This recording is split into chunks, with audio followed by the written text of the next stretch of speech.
Doctor اسرار صاحب کبھی کبھی قرآن شریف کا وہ مفہوم بیان کرتے ہیں تو اپنی تقریر میں انہوں نے مرزا بیدل اور اساتذہ کا شعر پڑھا، صرف ڈاکٹر اسرار صاحب۔ دیکھیں، ہم تو قابلیت اور صلاحیت کو ماننے والے لوگ ہیں۔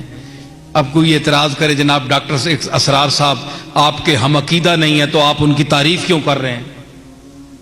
تو میں اتنا بخیل نہیں ہوں، مجھے بات کہنے دیجئے کہ جو صلاحیت ہے کسی کی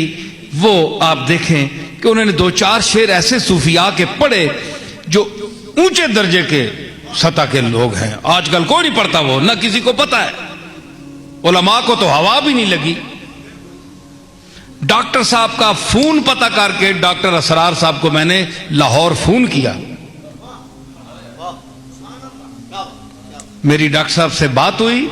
میں نے کہا میں آپ کا ترجمہ بھی سنتا ہوں، تو بہرحال آپ نے جو صوفیاء کے بار شعر پڑھے ہیں فارسی کے، تو مجھے حیرت ہے کہ آپ کا اتنا مطالعہ ہے اور آپ کا اتنا ذہن ہے کہ آپ جو میں سمجھتا تھا کہ یہ شعر میرے بغیر اور کوئی نہیں پڑھ سکتا، تو آپ نے یہ میرا مغالطہ ختم کر دیا کہ آپ بھی وہ شعر پڑھ رہے ہیں۔ ڈاکٹر صاحب بڑے خوش ہوئے، میری شاعری کی تعریف کی کہ آپ بہت، بہرحال انہوں نے جو کوئی لفظ کہا لیکن اور کوئی لفظ نہیں کہا، اس لیے کہ اب جو کچھ میں نے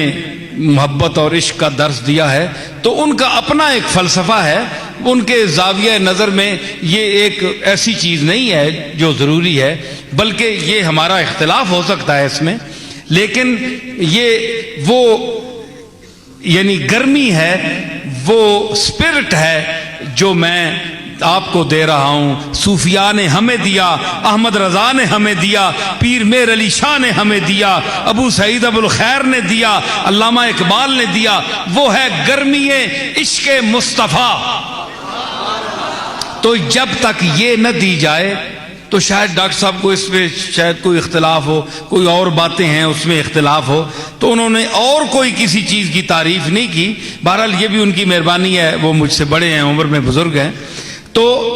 یہ چیز جو ہے یہ قابلیت ماننی چاہیے، تو نزدیک لانا چاہیے انسان کو۔ تو جتنے اسباب آپ پیدا کریں گے آپ محتاج ہوتے جائیں گے،